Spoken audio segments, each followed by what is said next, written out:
Welcome to Phoenix and Flame, pushing through and transforming even when you feel like a pile of ash. This podcast is not intended for use as psychotherapy. If you feel you are in crisis, please call 911 or contact your local crisis hotline. Well, welcome to Phoenix and Flame, or welcome back if you are a returning listener. I'm Dana, and this is my podcast on pushing through and transforming even when you feel like a pile of ash.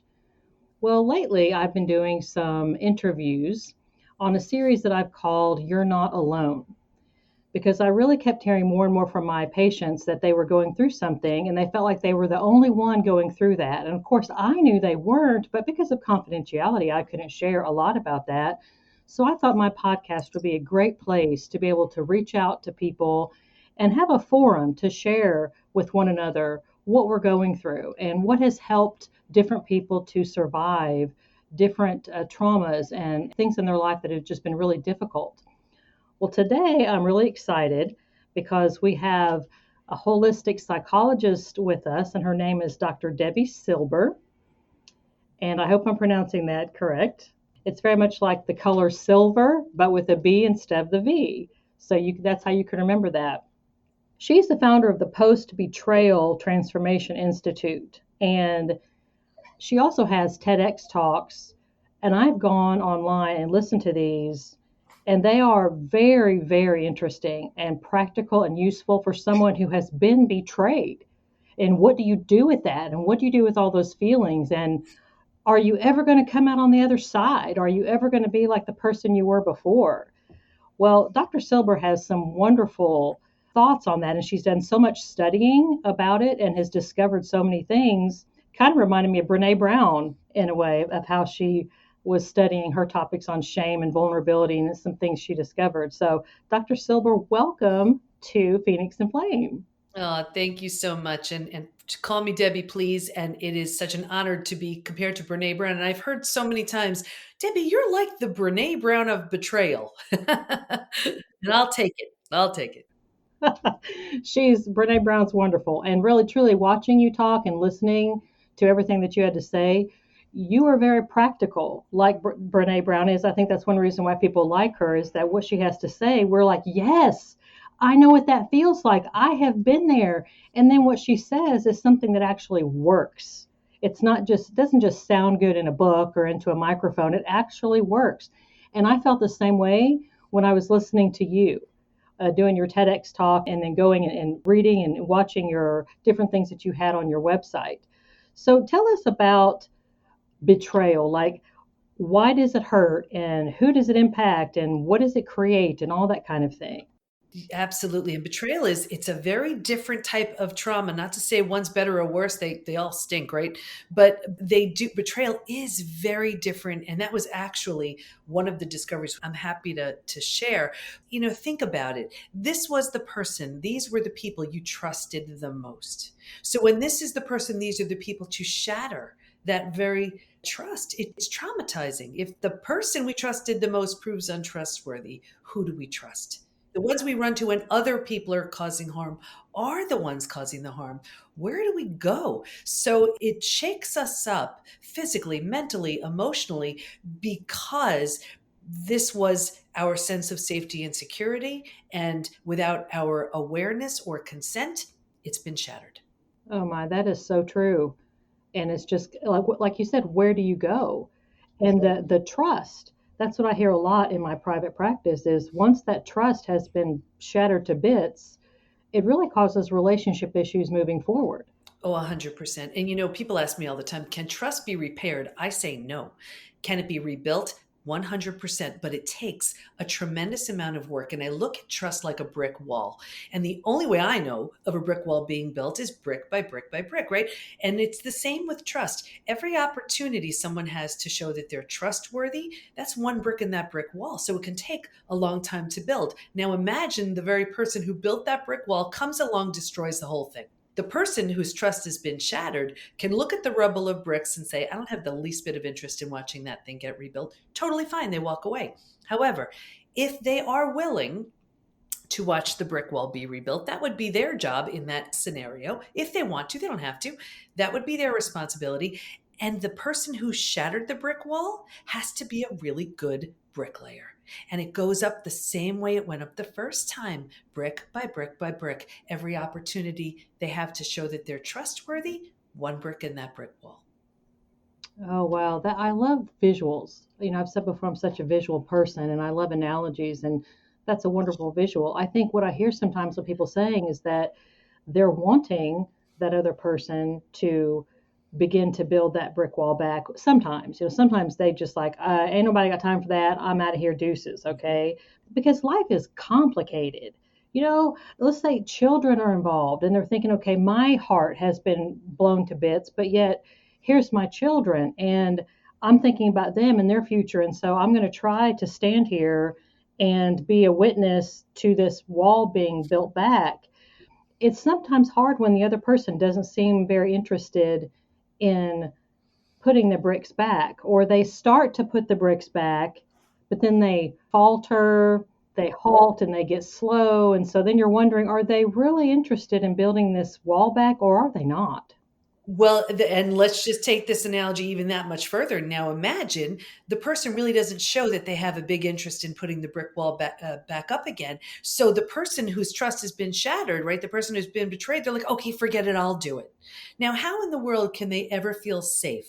Can they ever feel valued when here the trust was shattered and they're the one doing the repairs? It happens all the time, all the time. And when we do not feel safe and valued and we keep going back for more, it's really a recipe for disaster. There were actually 3 groups in the study who did not heal, and happy to talk about what that looks like too, and even all of the discoveries. So this way we can have a whole context for where all this came from. That'd be fantastic. I mean, whatever you feel, that you want to share to give us that context. Yeah, sure.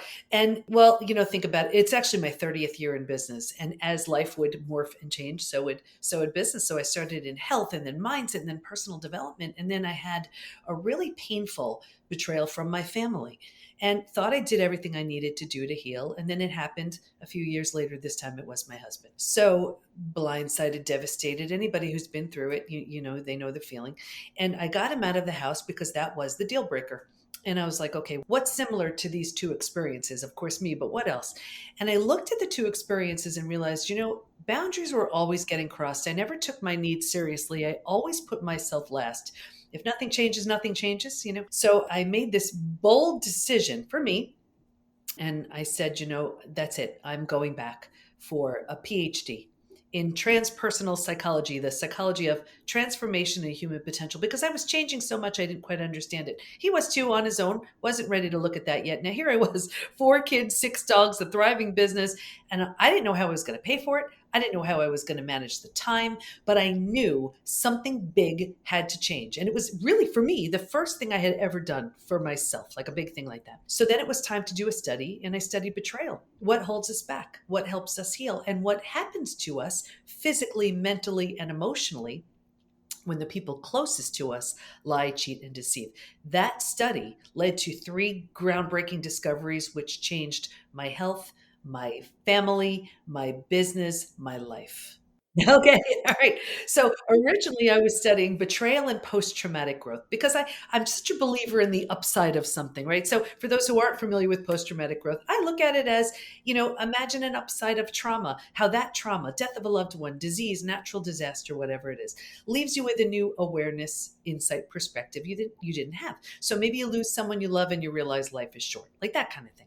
Right. But I had been through death of a loved one and I'd actually been through disease. And I was like, no, betrayal is very different. But I didn't want to assume it was the same for everyone. So I asked everybody, if you've been through other traumas besides betrayal, is it different for you? And hands down, unanimously, every single person said, oh my gosh, it's so different. And here's why. Because it feels so intentional, we take it so personally. So the whole self is shattered and has to be rebuilt. Think about it. Rejection, abandonment, belonging, confidence, worthiness, trust, they're shattered. So it didn't quite qualify as post-traumatic growth. It was like, yes, you rebuild your life, but you also have to rebuild yourself. So I coined a new term, Post Betrayal Transformation. That is the complete and total rebuild of your life and yourself after an experience with betrayal. So that was the first discovery. Oh my gosh. So I was wondering, can you maybe help us understand, since we're talking about betrayal and how that happens and what it feels like, what are the 5 stages? Yeah. So that was, and that was for me, that was the most exciting of the discoveries. And well, I could share the second one for, well, no, I'll share the 5 stages and we could get to the second discovery. This was the third discovery. And this was so exciting because what we learned was while we can stay stuck for years, decades, a lifetime, and so many people do, if we're going to fully heal, to that place of post betrayal transformation, we're going to go through 5 now proven predictable stages. And what's even more exciting about that is now we even know what happens physically, mentally, and emotionally at every one of those stages. And we know what we need to do to move from one stage to the next. Why is that good? Healing is entirely predictable. This is very exciting. I mean, So I'm happy to share the 5 stages if that serves. And this is what we certify our coaches and practitioners in the 5 stages. This is what we teach within the PBT Institute. I talk about it in Trust Again, but here's distilled version of the 5 stages. Okay. So stage 1, this is before it happens. So if you can imagine 4 legs of a table, the 4 legs being physical, mental, emotional, and spiritual. What I saw with everybody was a real heavy lean on the physical and the mental, thinking and doing, and kind of neglecting the emotional and the spiritual, feeling and being.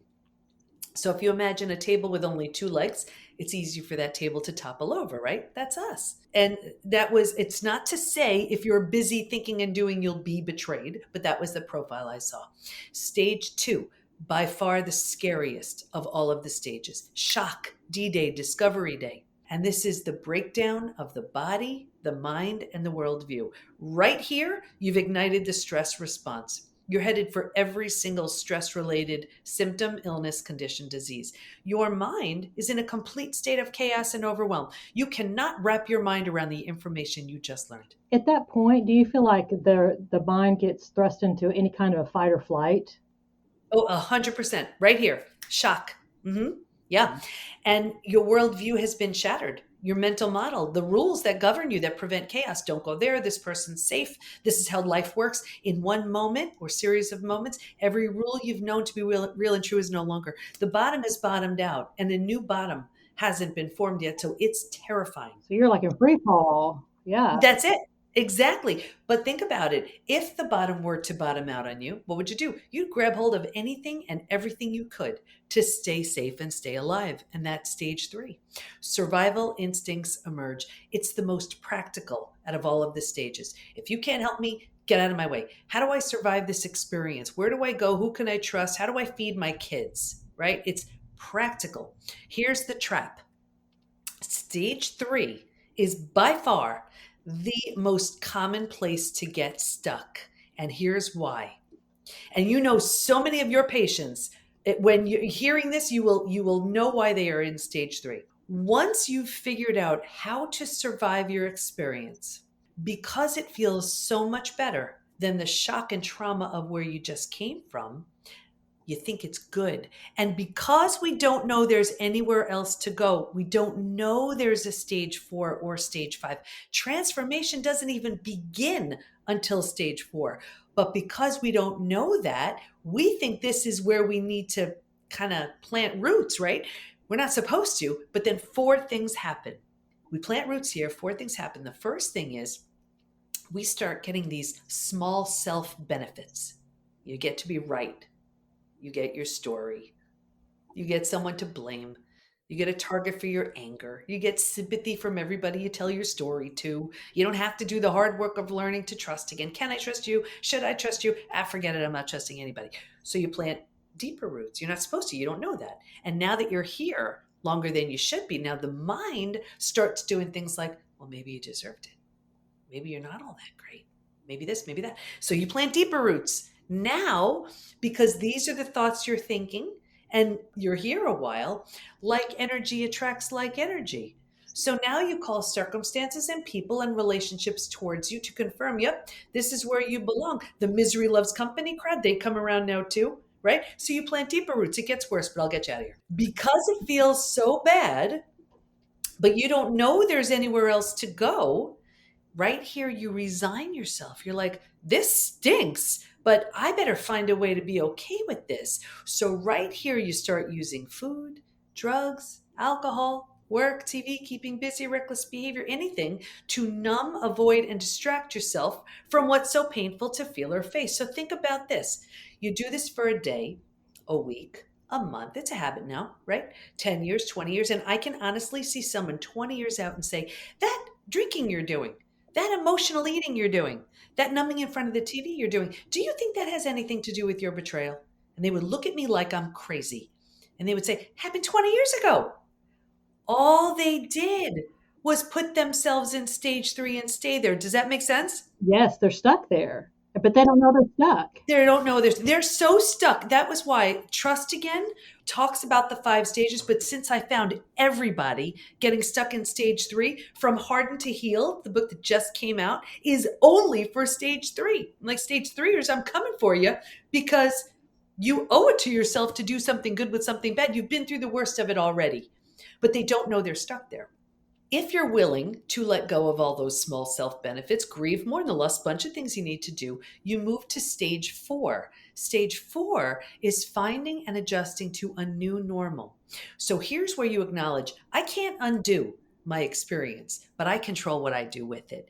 Right here, when you've made that decision, you start turning down the stress response. You're not healing just yet, but you just stopped the massive damage you were creating in stages 2 and stage 3. What also happens is, I always use the example of if you were to move to a new house, office, condo, apartment, you don't necessarily take everything with you. You don't take the things that don't represent who you want to be in your new space. You're settling into that new space.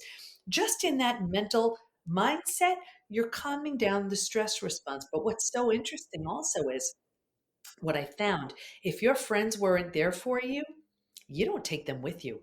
Right here, going from stage 3 to stage 4, here's where you've outgrown them. If they don't rise, they don't come. And it happens all the time where people say, what the heck? I've had these friends 10, 20, 30 years. Is it me? Yes, it is. You're undergoing a transformation. And if they can't support you or be there for you in the way you need, you don't have the patience. You don't tolerate that anymore. And let me toss in here, what do you think about, like, sometimes I know people that have been betrayed by a spouse, and they will find other women who have also been betrayed by their spouse in some kind of way because they're looking for affirmation. They're looking for comfort. Let's get together because I feel like you know how I feel. And so they'll form groups and they'll come together and they'll get really close and they'll, meet and they'll go out to eat. In light of what you're just saying, what do you think if perchance if someone who's listening is enjoying one of those groups and the support of those groups, Mm-hmm.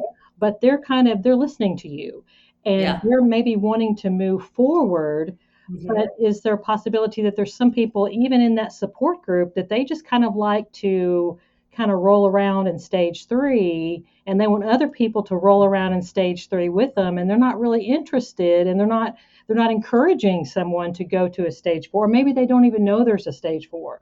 That's it. And I love that you brought that up because even the study found that support is crucial, but the wrong support does more harm than good. And I looked at a lot of the support that's out there, and you don't belong if you start to heal. And that's the challenge. Within the PBT Institute, we have tremendous support from our community, but it's all to lift and inspire. It's very different. It's not the Ain't It Awful Club where someone's like, this happened to me. Oh, you think that's bad? This happened to me. We don't allow or support that. That's not what it's about because that holds you back. This is all about moving through the stages, and you can't move through the stages if you risk losing your people if you heal. You need support pulling you forward and the right type of support. So I found that consistently, and the research proved it, that, that support is crucial. But yes, if you are hanging out with just people and spending time with people who have a vested interest in staying stuck, you need to recognize that because that's where they'll stay. And they'll have all kinds of things to say about you doing your healing. And if you're not strong enough mentally, emotionally at that point. And it's hard to be because we're in a fragile state. We assume everybody knows better than us. Easy to slip right back. Easy to slip right back. So we've had easily 50,000 people take our post betrayal syndrome quiz to see to what extent they're struggling. I'm going to talk about that too. But we know what people need, and we know what doesn't work and what keeps them stuck. So be very careful if you're even if you're working with someone who isn't highly skilled in helping someone move through betrayal. It can do way more harm than good. We actually have one of our coaches who's finishing up her certification, and she's coming into the institute, and she'll be teaching her specialty. Everybody has a specialty within the institute. Hers is therapy trauma because it's so common. We see it all the time. Getting back to the stages, I'm looking at your face and I can see I'm freaking you out a little bit. I'm hearing you. I mean, I totally understand because I have had other, patients of mine come in, and when you talk about therapy trauma, going to a Yeah. therapist and feeling like you've been traumatized because the therapist maybe doesn't have the background or the understanding or the experience or whatever, that is a real thing. Oh, it's huge. And that's why, we really do, as much as we want to certify people to work within the Institute, it's so, they clearly understand the 5 stages and can truly, somebody, a doctor, a coach, a healer, a therapist, a counselor, whatever, a psychologist, psychiatrist can know the 5 stages and truly support someone in moving through. When you're in stage 4, you're making it cozy, you're making it mentally home. You move into the 5th most beautiful stage, and this is healing, rebirth, and a new worldview. The body starts to heal. Self-love, self-care, eating well, exercise, things like that. You didn't have the bandwidth earlier for that. You were surviving. Now you do.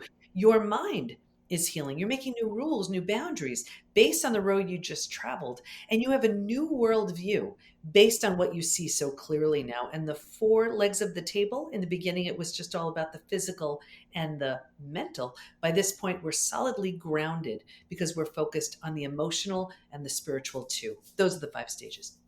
Wow, that's awesome. And I think a lot of people discount the impact on the body. Oof. I've mentioned a book before, The Body Keeps the Score by Bessel van der Uh-huh. Kolk. I mean, I love that book. And it really kind of brings it home that we hold traumas in our body because some people, they're like, well, what does physical have to do with it? It has a lot. And I will share with you you just led me in so perfectly to the other discovery, because you will see clearly how it lodges in the body when it comes to specifically betrayal. So this was the other discovery. So this is the 3rd discovery. And what we learned was there's actually a collection of symptoms, physical, mental, and emotional, so common to betrayal. It's now known as post-betrayal syndrome. So we've had 50,000 people take our post-betrayal syndrome quiz on our site to see to what extent they're struggling. Every few months I pull the stats, and I'm happy to share them with you. Oh, that'd be wonderful. Okay, so now imagine, figure 45 to 50,000 people, men, women, every age, and almost every country represented. Ready? 78% constantly revisit their experience. 81% feel a loss of personal power. 80% are hypervigilant. 94% deal with painful triggers. These are the most common physical symptoms. Ready? 71% have low energy. 68% have sleep issues. 63% have extreme fatigue. So you wake up, you're exhausted. Those are your adrenals that have tanked. 47% have weight changes. So you can, in the beginning, maybe you can't hold food down. Later on, you use food for comfort. 45% have a digestive issue. Anything from Crohn's, IBS, diverticulitis, constipation, diarrhea, you name it. So here's the thing. Someone can go to the most well-meaning, amazing gut doctor, but if that gut doctor isn't familiar with what betrayal causes, they're just hacking away at the symptoms. Okay, most common mental symptoms. Mentally, 78% are overwhelmed, 70% walking around in a state of disbelief, 68% are unable to focus, 64% are in shock, 62% can't concentrate. So you can't concentrate, you're exhausted, you have a gut issue, and you're supposed to work, raise your kids, whatever. That's not even the emotional ones. Emotionally, 88% experience extreme sadness. 83% are very angry. And you know how possible it is to bounce back and forth between those two. That's debilitating. 82% feel hurt. 80% have anxiety. 79% are stressed. So just a few more. 84, this is why I wrote the book Trust Again. 84% have an inability to trust. 67% prevent themselves from forming deep relationships because they're afraid of being hurt again. 82% find it hard to move forward. 90% want to move forward, but they don't know how. Wow. If somebody came into therapist's office or a doctor's office, but I will focus on therapy, and if the therapist isn't very good and doesn't really take the time to learn the story and find Mhm. out what are the underpinning components of these symptoms that are on the surface, That's they it. might say, "Oh, you have major depressive disorder." And they wouldn't necessarily be wrong in a sense, but that's not the core. Yeah. I like to tell my patients when I'm talking to them, I'm getting to know you, I'm finding out your whole story, and I want to know what the root ball is. Because you know what? If you had a weed growing in your garden, we could go out there and Mhm. we could cut it off at the mulch. And every 2 weeks, you could go out there and cut it and cut it and cut it. But if you leave that root ball in the ground, it's just Mhm. going to keep growing back and growing back and growing back and growing back, and it's going to be annoying. You have to get the root ball of what is Exactly. the feeder system of all of these symptoms, and that's what I hear you saying. People that have gone through a Mhm. betrayal, has this plethora of these weed leaves coming up that other people are misunderstanding. They don't know what the root ball is. Exactly. And then think about it. It's like this, it becomes this one big game of whack-a-mole. So let's say there's weight gain, and then they're trying to, just go on a diet or lose weight, and then they can't sleep. So they're taking something for their sleep, and then they're anxious, and maybe the doctor prescribes mood stabilizers or anti-anxiety medications. But when you look at what's driving it, it's betrayal. And the thing is, what's so interesting about, even on the quiz, there's a question that reads, is there anything else you'd like to share? Now, here's what's so interesting. We've all been taught time heals all wounds. I have the proof that when it comes to betrayal, that's not true. People write things like, my betrayal happened 35 years ago, and I'm unwilling to trust. My betrayal happened 15 years ago. It feels like it happened yesterday. So we know it's so consistent with that stage 3. Hmm. We know that it could be someone is living a life with physical symptoms, mental and emotional, affecting everything about their day, affecting who they spend their time with, what they do, what they don't do, because of what someone said or did. It could be decades ago. Oh, I mean, 100%, because we're talking about Mhm. trauma. And, we know Yep. that trauma sits in the part of the brain, in the limbic system, the hippocampus, that area, the amygdala.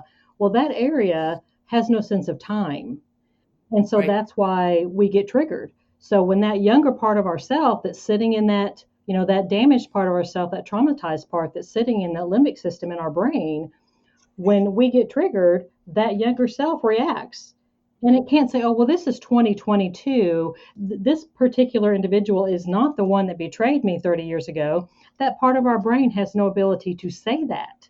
Yeah. Although I will tell you, that is one of the classic signs of an unhealed betrayal is a repeat betrayal. We see it in health and work and relationships. So in relationships, I'll see it in one of two ways. The first way is in that repeat betrayal. You keep going from partner to partner to partner, or friend to friend to friend, boss to boss to boss, and you say, what the heck? Is it me? Yes, it is. Not in that it's your fault, in that it's your opportunity. There's a profound lesson waiting to be learned. Maybe that you are lovable, worthy, deserving. You need better boundaries in place, whatever it is for you. Until and unless you get that, you will keep having opportunities in the form of people to teach you. Like, look at my example. Here it was my family, right? And then it was my husband. And then I was like, okay, that's it. And for me, enrolling in this PhD program was the most drastic thing I could have done, but it completely changed my life and everybody, and my family and everything. And just to sort of close the loop on that, what I would say is, and what I've learned personally and within the PBT Institute, we see it all the time. Healing is always a choice, whether you rebuild yourself and move on. And that's what I did with my family. It wasn't an option to rebuild with them. Or if the situation lends itself, if you're willing, if you want to, you rebuild something entirely new, from the ground up new, with the person who hurt you. That's what I did with my husband not long ago. As two totally different people, we married each other again. New rings, new vows, That's new dress. And our awesome. 4 kids is our bridal party. And here's the thing though, People are so afraid of that complete and utter death and destruction of the old. But that is the only way you can birth something new. What I see so often is there's so much fear, whatever the reason is, and they just try to patch it up, patch it up, patch it up. Actually, and I mentioned this earlier, there were 3 groups in the study who did not heal. Right. One group, this was the group where they just refused to accept their betrayal. They had their story, they were sticking with it. The second group, this was the group where they were numbing, avoiding, distracting. So maybe it was a bit easier to get through the day, not without a price. And the third group, this was the group where the betrayer had very little consequences. So whether it was out of religious reasons, that was a big one, financial fear, not wanting to break up a family, whatever, they just tried to turn the other cheek, put it behind them. I saw 2 things with this group. Number 1, a further deterioration of the relationship. And number 2, this group by far was the most physically ill. Really? Your broken heart can't handle that. But people are afraid of that death and destruction. But like I said, that is the only way to birth the new. The birth of the new you, birth of the new collective you, whatever. You can't see that. Like even in my experience, that was the deal breaker. It was over. Painful, horrible, but it was over. And I was like, okay, I wasn't counting on being a single mom and doing this all by myself, but it's just painful. And here I go. It was with that expectation of just, I'm just going to heal. I have no idea what it's going to look like. I'm just getting out of this somehow. I'm going to heal from this. And I just remember thinking to myself, I don't know how I'm going to do it, but if I heal, I'm taking everybody with me. Listening to you explain all of this and about how people have to get to the place where they are willing to just let the total destruction happen. It kind of reminds me in a way, as you were talking, and I explained before I'm a visual person, and I'm thinking of the name of my podcast, Phoenix and Flame. Mm-hmm. And I'm thinking about how the phoenix literally burns to ash, and then out of the ash comes the next bird, the next phoenix, rises literally from the ash that was created from the prior phoenix. It has to be ash for the new one to be born. Exactly. And what I see as someone is moving through the stages, betrayal lends itself to really creating an entirely new identity. You take all the parts of you that you love, you leave behind everything that doesn't serve. And what I see when we have members in our community who move through like stage 4 and they're at stage 5, they are so different because they've rebuilt themselves. They've recreated themselves. There's a version of them that is so healthy, so healed, so strong, so confident that they never would have had the ability to meet had they not gone through their experience. That's trauma well served. Wow. That's wonderful. And really remembering something that you said earlier, I would imagine those individuals that you're talking about really have to kind of reevaluate their social circles, because some people are going to be very encouraging and rah and go. And I imagine there's still going to be other people that are like, I don't like this. I don't like this change in you, and I'm not going to support it. And I'm not, this kind of thing, which would be discouraging to someone who's trying to come up out of the ashes. Well, that's why transformation is a very personal process. Doesn't have to be a lonely process. You need the right type of support, but it's entirely personal. Think of the caterpillar and the butterfly, the example of transformation. Caterpillar puts itself into this cocoon, right? Think about it, dies to the life it's known, hangs itself from a branch in order to die to the life it's known, is willing to be deconstructed, emulsified, unrecognizable from anything it was. Only because it went through that process does it get to be the butterfly. Caterpillar can't just stick a pair of wings on, say, I'm a butterfly now, right? But it's in that grueling, hard process. And I'm not going to lie. We have a saying within the community, and I talk about it in From Hardened to Healed, and it's face it, feel it, heal it. A lot of people don't want to do that. Facing it is uncomfortable. They'd rather numb, avoid, distract, but that keeps you set and glued to stage 3. Mm-hmm. Oh my gosh, that caterpillar butterfly example that's wonderful.